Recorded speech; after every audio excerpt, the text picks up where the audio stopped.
rekan setia dan masyarakat. Kembali dengan saya Kat Victoria Lim dengan Quotient TV. Bagi yang belum subscribe, silakan segera subscribe agar tidak ketinggalan berita dari kami. Hari ini saya akan melanjutkan judul Rest in Peace Justice atau Matinya Keadilan. Akan saya bahas perkembangan keadilan di Indonesia yang makin mengkhawatirkan dimulai dari kutipan berita yang saya dapatkan di link berita tanggal 11 Agustus 2023. Berita ini berjudul LQ Indonesia Law Firm beberkan dugaan upaya kriminalisasi kasus ITE yang menjerat Alvin Lim. Isi berita ini akan saya bacakan. LQ Indonesia Law Firm menyebut kebebasan berpendapat menghadapi tantangan dan cobaan, di mana pada masa Presiden Jokowi sudah ada deretan kasus terkait informasi dan transaksi elektronik ITE digunakan untuk mengkriminalisasi dan membungkam pihak yang vokal dan berusaha membongkar kebobrokan oknum aparat penegak hukum. Kepala Divisi Hubungan Masyarakat Kadif Humas LQ Indonesia Law Firm Bambang Hartono menyatakan bahwa presiden serupa terjadi dalam kasus yang menimpa advokat Alvin Lim. Ia menyinggung soal oknum kejaksaan yang mengatasnamakan Perjasa, Persatuan Jaksa, membuat 185 laporan polisi di seluruh wilayah kejaksaan Indonesia atas dugaan pasal pencemaran nama baik, ujaran kebencian, dan hoaks terhadap Alvin Lim. Perkara dimulai ketika sebagai pengacara Alvin Lim dari LQ Indonesia Law Firm menjadi kuasa hukum P, kliennya, yang mobil Mazda Biante miliknya disita oleh Kejaksaan Negeri Jakarta Selatan. P kemudian dihubungi oleh HD yang mendapatkan surat kuasa dari leasing untuk menarik kendaraan yang disita, jelas Bambang di Jakarta. Bambang melanjutkan, HD kemudian meminta uang puluhan juta yang disebutkan diminta oleh oknum Jaksa Sru Astuti, jaksa yang menyidangkan. Setelah dana tersebut ditransfer, P dipanggil dan diperiksa di depan Pengadilan Negeri Jakarta Selatan, namun Hakim Asyadi menolak pengajuan pinjam pakai. Hal tersebut membuat P menagih kembali biaya puluhan juta karena kendaraan tidak bisa dikeluarkan sesuai janji HD. Namun Hadi dalam pembicaraan telepon dan bukti screenshot WA mengaku bahwa Sru Astuti tidak mau mengembalikan dana tersebut ke P. Ada bukti rekaman di mana Hadi menyebut nama Sru Astuti sebagai oknum jaksa yang mengurus pinjam pakai dan menerima biaya pinjam pakai, ujarnya. Lalu karena Hadi tidak mau mengembalikan dana, maka Alvin Lim selaku kuasa hukum membuat surat aduan ke Kejari Jaksel dan Jamwas perihal dugaan oknum jaksa Sru Astuti di tahun 2019. Lanjut Bambang. 2 tahun lebih berlalu, jelas Bambang, aduan kejaksaan tidak ditindaklanjuti. Lalu Alvin Lim diminta oleh kliennya untuk menggunakan cara no viral no justice sehingga mereka menceritakan kejadian tersebut di YouTube Quotient TV agar masyarakat bantu memantau perkembangan kasus tersebut. Kemudian Sru Astuti yang keberatan atas hal tersebut membuat aduan ke kepolisian atas dugaan pasal pencemaran nama baik dan fitnah, ungkap Bambang. Dalam waktu sepekan berselang dilakukan gelar perkara dan status Alvin Lim naik menjadi tersangka tanpa sebelumnya pernah diperiksa sebagai tersangka. Jelas terlihat kejanggalan dan dugaan kriminalisasi oleh oknum Mabes Polri Subdit Cybercrime. Perkara yang sama yang Alvin Lim melaporkan ada yang bertahun-tahun tidak diperiksa, sedangkan ini 1 minggu sudah gelar perkara. Kejanggalan lainnya nampak ketika Mabes Polri dengan tergesa-gesa mengirimkan berkas ke kejaksaan dan mendapatkan P19. Berkas tidak lengkap, tegasnya. Bambang mengungkapkan bahwa hal ini terkuak dalam berkas P19 yang menjadi alat bukti di sidang pra-peradilan yang diajukan oleh Alvin Lim. Jaksa peneliti meminta agar penyidik memeriksa Hadi dan Fiorucci karena Alvin Lim hanya menceritakan apa yang diucapkan oleh Hadi yang dibuktikan dengan rekaman suara Hadi. Bagaimana Sru dinyatakan difitnah, tidak menerima dana jika belum diperiksa Hadi dan jika ada pencemaran nama baik, maka Hadilah yang seharusnya dijadikan tersangka karena sumber berita berasal dari Hadi. Alvin Lim hanya sebagai kuasa hukum menceritakan kembali kejadian yang terjadi dan dialaminya lanjutnya. Penetapan Alvin Lim sebagai tersangka, jelas Bambang, tampak dipaksakan. Selain waktu proses yang relatif singkat, penyidik juga menolak memeriksa saksi-saksi yang terlibat. Bambang turut menyinggung kasus hoaks Ratna Sarumpait di mana Fadlizon dan Hanum Rais menjadi pihak yang sempat menceritakan terjadinya pemukulan dan penyerangan terhadap Ratna Sarumpait melalui stasiun TV. Namun kemudian terbukti bahwa Ratna lah yang berbohong ketika bercerita ke Fadli dan yang dijadikan tersangka adalah Ratna Sarumpait dan bukan Fadlizon dan Hanum Rais. Hal sama jika Sru Astuti benar tidak menerima suap dalam kasus pinjam pakai, maka Hadilah yang patut dijadikan tersangka, bebernya. Menurut Bambang, dalam kasus ini Hadi menjadi sumber hoaks tersebut yang menyebarkan kepada Fiorucci dan Alvin. Alvin Lim juga dapat membuktikan ceritanya dengan bukti rekaman suara Hadi dan bukti percakapan WA serta bukti transfer uang ke Hadi. Alvin Lim hanya menceritakan apa yang dia dengar dan dialami, yaitu apa yang Hadi katakan kepadanya. Apakah yang didengar benar atau tidak seharusnya menjadi tanggung jawab Hadi yang menyebarkan pertama kali. Jadi jelas Mabes Polri membidik Alvin Lim karena sengaja tidak memeriksa Hadi dan Fiorucci, ujar Bambang. Bambang memandang bahwa jika hal ini nanti digelar dalam sidang pengadilan dan dibongkar, maka akan menjadi aib buruk bagi kepolisian dan merusak reputasi Polri sebagai penegak hukum. Dan menjadi bukti bahwa Mabes Polri masih diisi oleh oknum penyidik nakal dan berusaha mencelakakan masyarakat. Satu hal lagi, Alvin Lim menceritakan kronologis kejadian layaknya seorang pengacara dalam menjalankan tugasnya. Sama halnya seperti Kadif Humas Mabes sering menceritakan kejadian yang didapatkannya meski hanya dugaan walau belum ada putusan inkrah pengadilan. Sesuai Undang-Undang Advokat, Alvin Lim memiliki imunitas yang melekat dalam dirinya sebagai pengacara, tegas Bambang. Sehingga penetapan Alvin Lim sebagai tersangka pencemaran nama baik adalah bukti Mabes Polri melakukan perbuatan melawan hukum dan upaya kriminalisasi terhadap advokat untuk membungkam Alvin yang vokal, tambahnya. Gatrakom telah berupaya meminta keterangan dari pihak Kejaksaan dan Polri terkait kasus ini. Kepala Pusat Penerangan Hukum, Kapus Penkum, Kejaksaan Agung, Kejagung, Ketut Sumedana tak ingin mengomentari terlalu jauh terkait jalannya kasus ini. Ia hanya menekankan untuk menempuh jalur hukum bila terjadi penyelewengan di jajaran Kejaksaan Agung. Kalau ada penyimpangan di bawah, yaitu Kejaksaan Agung, silakan dilaporkan, tegasnya. Adapun Polri melalui Divisi Humas dan Direktorat Tindak Pidana Cyber di Tipit Cyber belum memberikan keterangan hingga berita ini ditulis. Membaca berita di atas, dengan jelas tersirat adanya dugaan pelanggaran hukum yang dilakukan oleh pihak kepolisian. Ayah saya, Alvin Lim, adalah seorang advokat tersumpah sesuai definisi Undang-Undang Advokat dan memiliki berita acara sumpah dari Pengadilan Tinggi. Ketika kejadian, ia mendapatkan surat kuasa resmi dari kliennya untuk mengurus dugaan pemerasan dan aduan adanya dugaan suap terhadap oknum Jaksa Sru Astuti dan penarikan mobil leasing dengan Hadi. Alvin Lim sebagai advokat menyampaikan kronologis dan eksposisi kasus yang terjadi dalam video yang dilaporkan mencemarkan nama baik. Tidak berhenti di situ untuk membacking apa yang dikatakan ayah saya, ada rekamannya yang akan saya perdengarkan dalam video ini. Tunggu terus. Sampai sekarang masuk ke situ sekarang susah. Nggak boleh ada peraturan sama ibunya itu. Makanya saya bingung. Orang yang punya kuping pun akan tahu bahwa Hadilah yang menyebutkan bahwa Jaksa Sru Astuti lah yang disebut Hadi meminta uang yang dipermasalahkan, yaitu uang yang ditransfer Fiorucci untuk mengurus penarikan kendaraan Mazda Biante yang saat ini sedang disita di Kejaksaan Negeri Jakarta Selatan. Hadi dengan jelas menyebutkan nama Sru. Kepolisian menuduhkan bahwa ayah saya sudah mencemarkan nama baik Sru dengan menceritakan hal tersebut kepada masyarakat di YouTube. Jika hal ini adalah pidana, maka Fadlizon dan Hanum Rais seharusnya lebih dahulu dipenjarakan. Kalian ingat cerita Ratna Sarumpait di mana Ratna Sarumpait bilang dirinya dipukuli?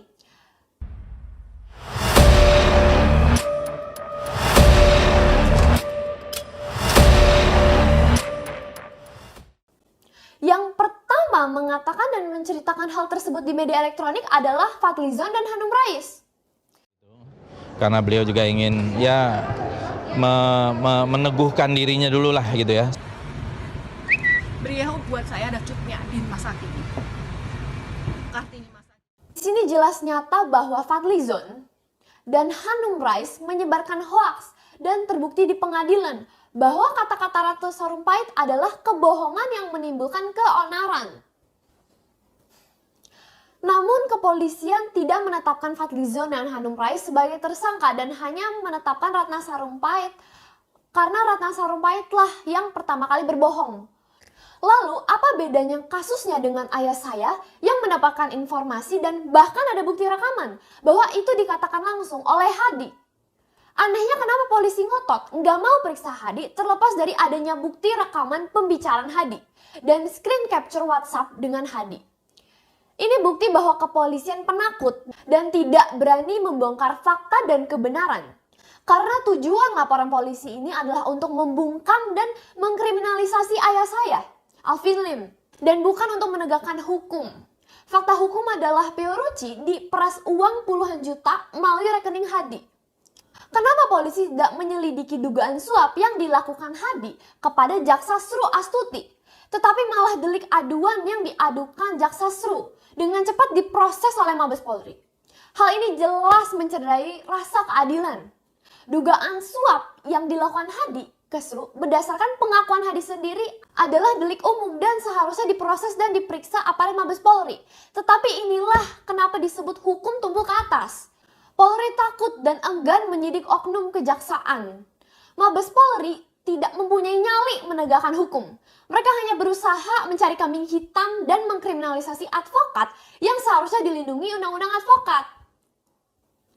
Yang dilanggar oleh kepolisian adalah pasal 16 tahun 2003 tentang advokat yang berbunyi advokat tidak dapat dituntut baik secara perdata maupun pidana dalam menjalankan tugas profesinya dengan itikat baik untuk kepentingan pembelaan klien di dalam maupun di luar sidang pengadilan. Ayah saya adalah seorang advokat. Dia sedang menjalankan tugas pembelaan kliennya yang memberikan surat kuasa kepadanya di luar sidang pengadilan. Disebutkan seharusnya advokat tidak dapat dituntut secara pidana. Tetapi dengan sengaja, walau sudah mengetahui hal ini, Mabes Polri malah melakukan penyidikan dan melakukan penetapan tersangka. Sungguh mengerikan jika aparat penegak hukum yang menaati hukum justru malah menjadi pihak yang melanggar hukum. Apakah patut jika disebut keadilan di Indonesia sudah mati? Jika oknum mafia hukum saja berani menjerat dan melanggar undang-undang, maka sudah jelas di Indonesia hukum itu hanya teori dan tidak dihormati oleh pihak kepolisian. Presiden harus mendengar ini karena sangat berbahaya jika Polri saja terang-terangan menjadi pelanggar hukum.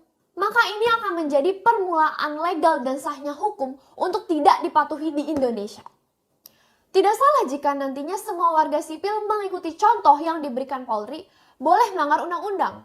Presiden sebagai panglima hukum harus segera turun tangan, tindak oknum terkait dan segera luruskan penerapan hukum yang salah. Karena penegakan hukum adalah fondasi sebuah negara. Jika presiden membiarkan ketika sudah mengetahuinya, dapat dipastikan presiden pun dapat diduga melakukan penyalahgunaan wewenang sesuai pasal 421 KUHP pidana. Saya aja, anak kecil, bisa mengerti undang-undang yang sudah tertera jelas. Mengapa Kapolri yang pangkatnya jenderal tidak dapat memahami hal tersebut?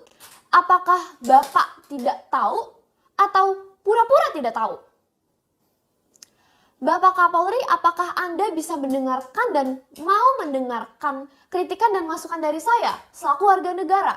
Ataukah Kapolri dan seluruh aparat kepolisian sudah merasa di atas hukum dan berhak melawan undang-undang? Jika Bapak Kapolri membiarkan dan tidak segera meluruskan hal ini, maka ini bisa menjadi awal kehancuran Polri yang kedua setelah kasus Sambo.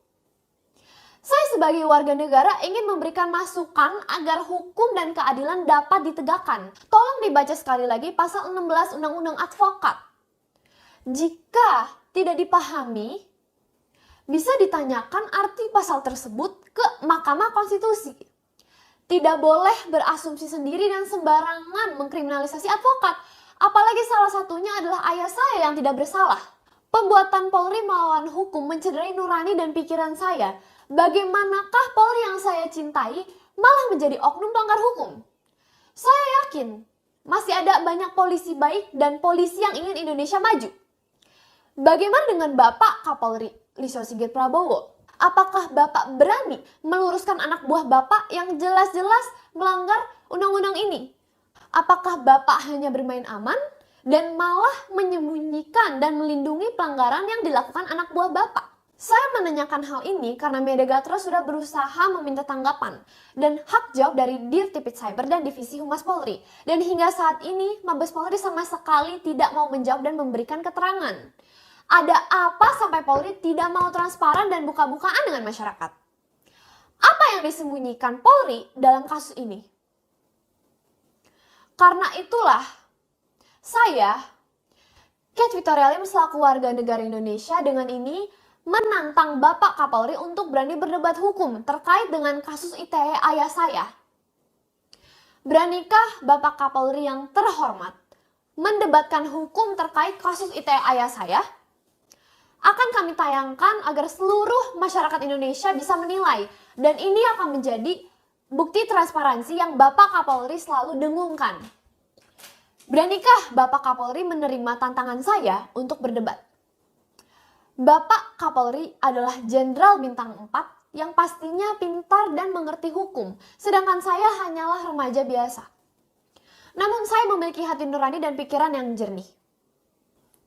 Mari kita buktikan apakah benar Polri menegakkan hukum dalam kasus dugaan pencemaran nama baik ayah saya, Alvin Lim, ataukah saya yang benar bahwa Polri sedang melakukan pelanggaran hukum. Pasal 16 Undang-Undang Nomor 18 Tahun 2003 tentang advokat dalam hal imunitas advokat. Jika Bapak Kapolri menang debat, maka saya akan masuk penjara dan berhenti berbicara atau mengkritik Polri sepanjang hidup saya. Namun, jika saya menang, saya meminta Bapak untuk mencabut Dirtipid Cyber, Kasubdit, Kanit Panit dan penyidik yang menyidik ayah saya dan segera mengundurkan diri dari jabatan Kapolri. Nanti kita biarkan masyarakat dan netizen yang menjadi juri dan voting. Beranikah Bapak menerima tantangan saya? Ataukah presisi berkeadilan hanyalah sebagai pencitraan dan mulut manis saja? Mohon maaf, saya ajukan tantangan ini bukan sebagai penghinaan ataupun pencemaran nama baik. Tapi sebagai warga negara, saya berhak berbicara dan membela ayah saya yang saya sangat yakini dikriminalisasi oleh oknum Polri. Sebelumnya saya ucapkan terima kasih jika Bapak Kapolri menerima tantangan saya dan berdebat hukum di media secara terbuka. Namun jika Anda menolak, tidak akan saya paksakan karena sudah bisa ditebak oleh masyarakat bagaimana kualitas Bapak sebagai Kapolri. Terima kasih Bapak Kapolri. Kekejaman oknum Mabes Polri sudah memberikan kesempatan kepada kami, membuktikan bahwa kami sebagai masyarakat selalu dijadikan mangsa oleh hukum yang tajam ke bawah. Silakan tuntut saya secara pidana jika Anda merasa dicemarkan nama baiknya dengan tantangan debat hukum saya. Saya sebagai warga negara siap dihukum sesuai aturan hukum yang berlaku. Masyarakat dan netizen, maaf saya menantang Kapolri berdebat hukum bukan karena saya merasa hebat atau sombong. Namun dugaan pelanggaran hukum yang dilakukan Polri sudah sangat nyata dan jelas melawan pasal 16 Undang-Undang Advokat. Yang mana saya sebagai anak kecil aja bisa tahu. Masa sih Bapak Kapolri tidak tahu? Saya bingung dan hal ini tidak masuk di dalam nalar pemikiran saya. Ayah saya yang membela istrinya, Fiorucci yang pada saat itu adalah kliennya, yang diperas puluhan juta oleh oknum jaksa, justru malah ayah saya yang mau dipenjarakan. Dahsyat sekali hukum di Indonesia ini. Korban justru mau dipenjarakan oleh oknum-oknum kepolisian. Sangat luar biasa. Sehingga saya anak kecil harus dan wajib melawan untuk membela ayah saya yang saat ini tidak mampu berbicara untuk dirinya sendiri karena ditahan di penjara. Sekali lagi terima kasih kepada masyarakat. Tolong bantu dan dukung perjuangan kami. Jika saat ini ayah saya Alvin Lim dan Kamarudin Simanjuntak selaku pengacara Joshua yang seharusnya dilindungi Undang-Undang Advokat malah dijadikan, maka dipastikan selanjutnya semua masyarakat lain tidak akan aman karena terbukti bahwa adanya kekosongan hukum dan kesewenangan. Bantu perjuangan kami dengan memberikan komentar dan bantu share video ini. Terima kasih.